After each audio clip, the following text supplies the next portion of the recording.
تب تو بہت ہی اچھا، اور اگر خدا نہ خواستہ بقا اور خلود جہنم میں ہوئی تو پھر کیا ہو؟ یہ سب ہم آپ کے ذہنوں میں بھی نہیں آ سکتے، لیکن چونکہ ائمہ علیہ السلام بیان کر کے گئے ہیں، مرسلین اللہ کے بھیجے ہوئے نمائندے بیان کر کے گئے ہیں، لہٰذا ہم آپ اس کو قبول کرتے ہیں اور اس کے اوپر اعتقاد رکھتے ہیں۔ وَمَن يَبْتَغِ غَيْرَ الْإِسْلَامِ دِينًا فَلَن يُقْبَلَ مِنْهُ۔ اور یہ وہ دین ہے کہ جس کی تبلیغ کے لیے جناب آدم سے لے کر کے خاتم تک سب آئے تھے۔ ہم آپ اپنے بچوں کو سمجھانے کے لیے بات کہہ رہے ہیں، ہم لوگ سمجھتے ہیں کہ جناب عیسیٰ جو تھے وہ معاذ اللہ عیسائی تھے، جناب موسیٰ جو تھے وہ معاذ اللہ کیا تھے؟ یہودی تھے۔ یہ تصور بالکل غلط ہے۔ جتنے بھی انبیاء تھے سب کے سب مسلمان تھے، یہ تصور بالکل غلط ہے۔ اور اسی لیے دیکھیں ان انبیاء نے جب نصیحتیں کی، جناب ابراہیم نے جو اپنی اولاد کو نصیحتیں کی، کہا فَلَا تَمُوتُنَّ إِلَّا وَأَنْتُمْ مُسْلِمُونَ، تم ہرگز مرنا نہیں مگر یہ کہ مسلمان پر مرنا۔ جناب یعقوب نے اپنی اولاد کو جب نصیحت کی، کہا کہ تم ہرگز اس دنیا سے نہ جانا مگر یہ کہ مسلمان مرنا۔ یہ دلالت کرتا ہے کہ یہاں سے وہاں تک جو بھی سلسلہ ہے اس سلسلہ اسلام اور مسلمان کا ہے۔ ہاں شریعتیں الگ الگ آئی ہیں لیکن سب کے سب دین اسلام پر تھے کفر کے مقابل میں۔ یہ الگ الگ ایسے نہیں، ادیان مختلف نہیں تھے، چاہے جناب آدم ہو وہ بھی دین اسلام کے نبی تھے، وہ اسلام کی تبلیغ کرنے آئے تھے، جناب موسیٰ ہوں وہ بھی اسلام کی تبلیغ کرنے آئے تھے، جناب ابراہیم ہوں وہ بھی اسلام کی تبلیغ کرنے آئے تھے، جناب عیسیٰ ہوں وہ بھی اسلام کی تبلیغ کرنے آئے تھے۔ ایسا نہیں ہے کہ یہ سب کے سب الگ الگ دین لے کر کے آئے تھے، دین ایک تھا جس کے لیے اللہ تعالیٰ نے کہا ان الدین عند اللہ الاسلام، کہ اللہ کی نظر میں اسلام کے علاوہ کوئی دین نہیں ہے۔ شریعتیں الگ الگ آئی تھیں، جناب داؤد ایک شریعت لے کر کے آئے تھے، جناب عیسیٰ ایک شریعت لے کر کے آئے تھے، جناب موسیٰ ایک شریعت لے کر کے آئے تھے، اور جناب نوح ایک اور شریعت لے کر کے آئے تھے۔ جناب ابراہیم صاحب شریعت ہے، جناب موسیٰ صاحب شریعت ہیں، جناب عیسیٰ صاحب شریعت ہیں، یہ اور جناب نوح، یہ شرائع مختلف ہیں، شریعتیں الگ الگ تھیں، نہ یہ کہ معاذ اللہ اس سب کے سب دین الگ الگ تھے، سب کے سب مسلمان تھے اور اسلام کی تبلیغ کر رہے ہیں۔ اب آپ اندازہ کریں، اس کا مطلب یہ کہ اگر کوئی ابھی اسلام پر اعتراض کر رہا ہے تو وہ ایسا نہیں کہ صرف اور صرف پیغمبر خاتم الانبیاء حضرت محمد مصطفیٰ صلی اللہ علیہ وسلم پر اعتراض کر رہا ہے،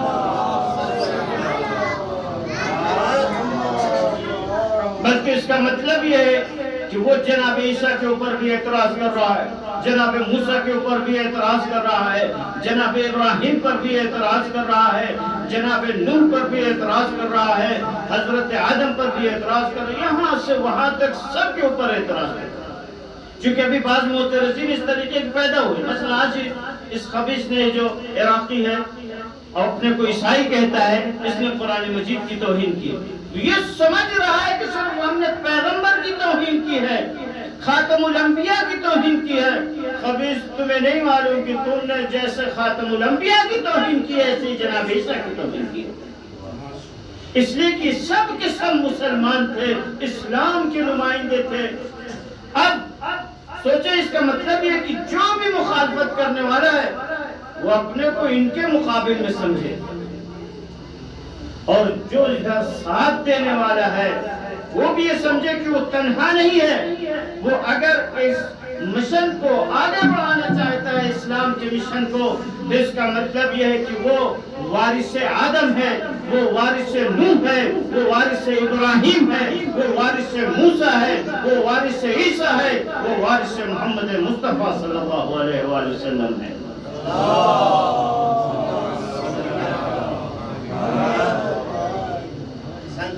اسلام کی تبلیغ کرنے کے لیے آگے بڑھا ہے، لہذا وہ اپنے کو تنہا نہ سمجھے.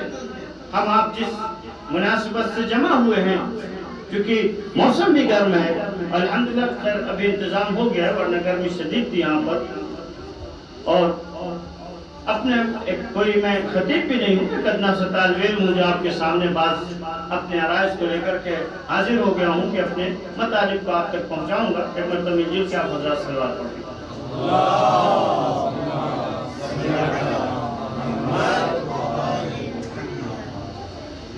اب ہماری ذمہ داری ہے کہ سب سے پہلے اسلام کو سمجھیں، خود سمجھیں، اس کے بعد اپنے بچوں کو اسلام سمجھائیں. آج جو اسلام کی تعریف کی جا رہی ہے،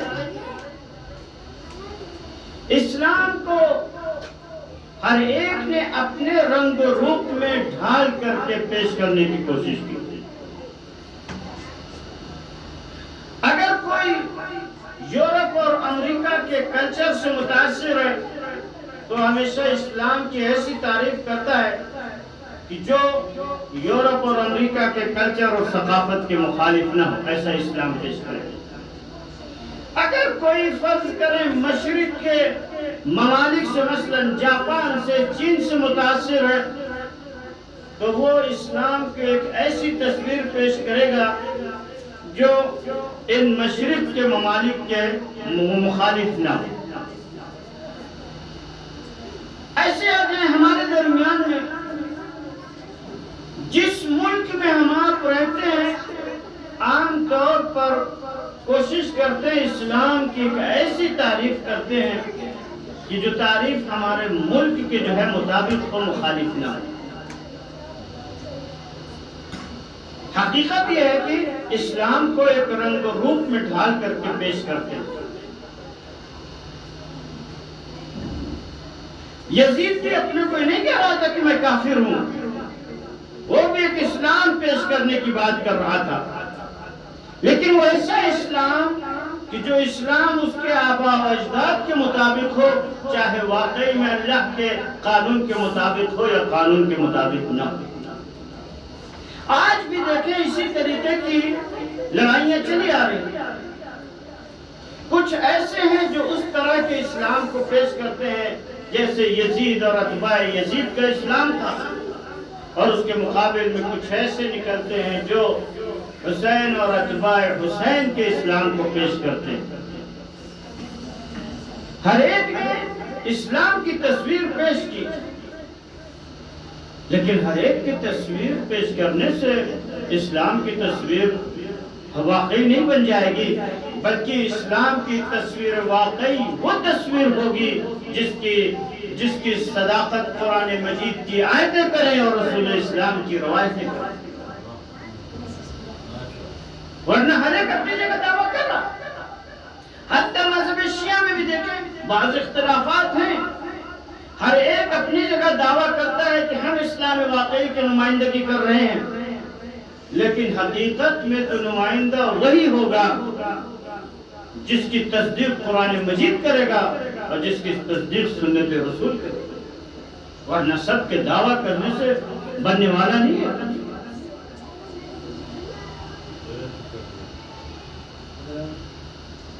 جو سامنے مشکلات ہیں اسلام کے، رسول اسلام کے تمام جافشانی اور قربانیوں کے بعد، کہ جب رسول اسلام اس مشن کو لے کر کے آگے بڑھے تو ظاہر سی بات ہے کوئی بھی مشن چلتا ہے، آپ کوئی بھی کام شروع کرے دنیا میں تو تین طرح کے افراد پیدا ہو جاتے ہیں. کچھ ہوں گے جو آپ کے اس مشن کے ساتھ چلنے والے ہوں گے، آپ کا ساتھ دینے والے ہوں گے. کچھ ایسے ہوں گے جو اس کے ایک دم ہی مخالف ہیں، اس مشن کو ختم کرنے پر تلے ہوں گے.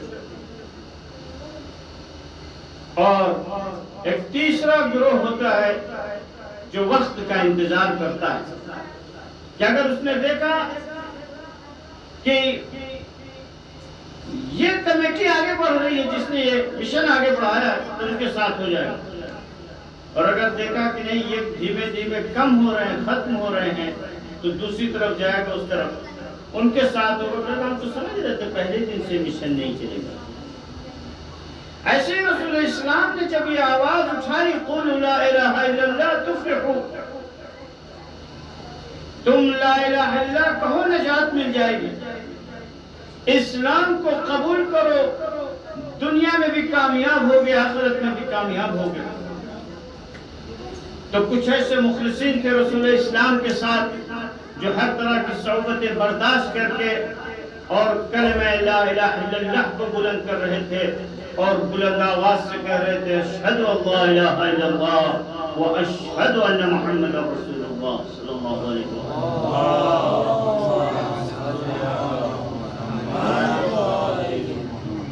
اور کچھ ایسے نکلے ایک دم اس کی مخالفت کر رہے تھے، کبھی رسول اسلام کو ڈھیلے مارتے تھے، کبھی مسلمانوں کو اذیت دیتے تھے۔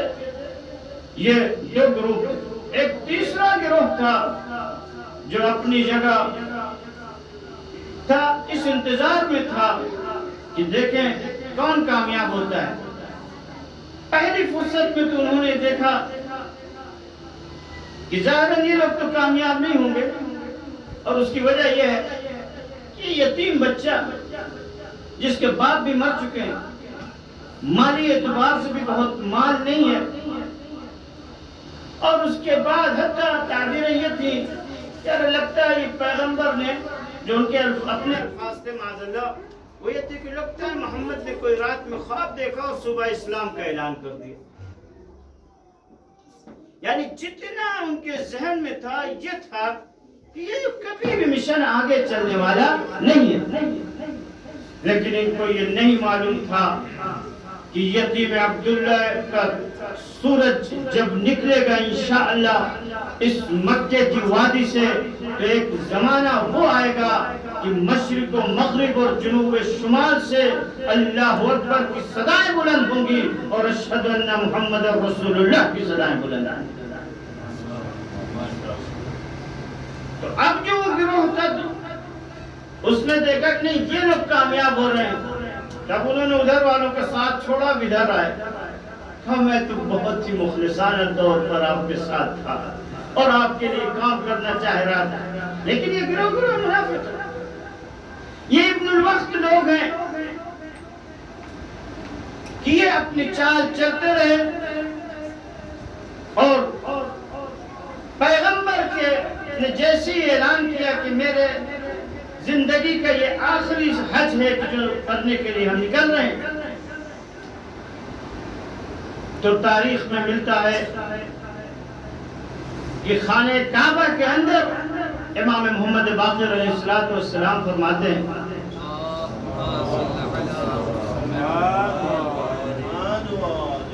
کہ جب کسی صحابی کے ساتھ کہ واللہ کانوا ہنا جالسین، اشارہ کیا خانہ کعبہ کے اندر یہاں یہ 5 لوگ بیٹھے تھے، ابو بکر، عمر، عبد الرحمن ابن عوف، ابو عبیدہ الجراح اور سالم مولا ابی حذیفہ۔ ان لوگوں نے مل کر کے باقاعدہ کاغذ لکھا اور اس میں ان 5 نے دستخط کیا کہ پیغمبر کی وفات کے بعد خلافت اور ولایت بنی ہاشم میں نہیں جانے دیں گے۔ یہ سوچے کہاں کام ہو رہا ہے؟ خانہ کعبہ کے اندر بیٹھ کر کے۔ اور اس لیے رسول اسلام کی آنکھ بند ہونے سے پہلے ہی انہوں نے ساری پلاننگ کی منافقین نے، اور جو پیغمبر کے وفات کے بعد شہادت کے بعد جو حادثہ ہوا وہ المناک حادثہ ہوا۔ کیا آپ دیکھیں کہ کتنے دن گزرے ہیں، ابھی 18 ذی الحجہ اور 28 صفر، 2 مہینے کچھ دن ہوں گے شاید، اور اتنی علنی پیغام کو کہ جو سب کے سامنے پیش کیا جا رہا ہے اس کو ٹھکرا رہے، اس کو سب بھول گئے۔ کہ شاعر کہتا ہے کہ کیا تھا عہد خلافت علی سے تم نے کبھی، جسے تمہارے صغیر و کبیر بھول گئے، وہ 30 پاروں کا قرآن تو حفظ کر ڈالا، یہ 4 حرفوں کا لفظ غدیر بھول گئے۔ نعرہ حیدری، نعرہ تکبیر، نعرہ رسالت، نعرہ حیدری، اور محمد و آل محمد صلوات۔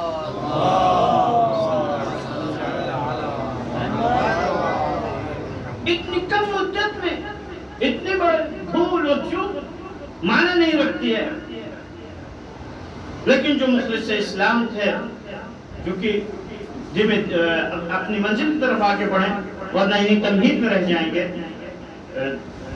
جو مخلص اسلام تھے، خلافت چھن جائے علی کے لیے مہم نہیں ہے، اسلام باقی رہے یہ مہم ہے علی بن ابی طالب کی۔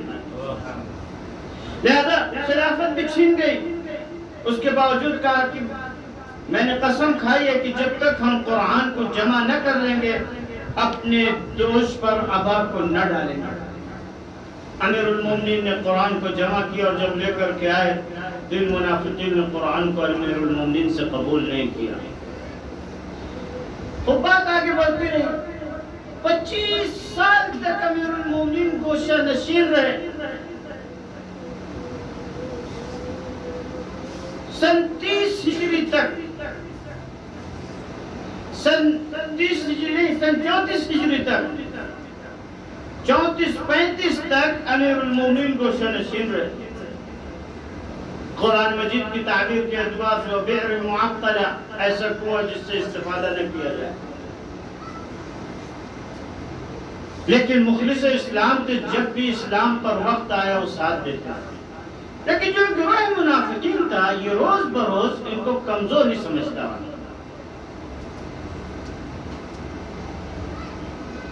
امیر المومنین سن 40 ہجری آ گئی اور امیر المومنین کی المناک شہادت ہوتی ہے سن 40 ہجری میں، اور منافق سوچے وہاں تک پہنچ گیا کہ مسجد کے اندر امیر المومنین کی شہادت ہو رہا ہے۔ اشقى الاولین والآخرین، مسجد کوفہ کے اندر حالت نماز میں خلیفۃ المسلمین کے اوپر ضرب لگا رہا۔ اب بھی مسلمان سوئے ہوئے ہیں، اس حد تک سوئے ہیں کہ کہتے ہیں شام میں جب خبر پہنچی کہ علی بن ابی طالب نماز کی حالت میں مسجد میں شہید کر دیے گئے، تو بعض ایک دوسرے سے پوچھتے ہیں کہ علی بن ابی طالب نماز بھی پڑھتے تھے کیا؟ یعنی منافق کا گروہ اتنا حاوی ہو گیا کہ اب یہاں تک سوال پہنچا۔ سن 50 ہجری آتی ہے، امام حسن علیہ السلام کی معاویہ کے ساتھ صلح ہوتی ہے۔ صلح نہیں ہے، اس کو تعبیر ہمارے ساتھ سے غلط ہے، اس کو ہدنہ جو عربی میں تعبیر کیا جاتا ہے وہ تعبیر صحیح ہے، اس لیے کہ صلح کا مطلب یہ کچھ ان کے شرائط قبول کیے جائیں، کچھ ان کے شرائط قبول کیے جائیں۔ جو شرط امام حسن علیہ السلام نے رکھی تھی وہ پہلے ہی تقریر میں کہتا ہے کہ امام حسن نے جو شرطیں بیان کی وہ میرے پیروں کے نیچے، اس کے بعد کیا بچتا ہے؟ اب آپ کو منافق کے پاور بتا رہے کہ اپنے حساب سے کتنا پاور وہ اپنے کو سمجھ رہا تھا، بہت طاقت میں اپنے کو سمجھ رہا تھا۔ سن 60 ہجری آئی، سن 60 ہجری 22 رجب سن 60 ہجری میں معاویہ واصل جہنم ہوتا ہے۔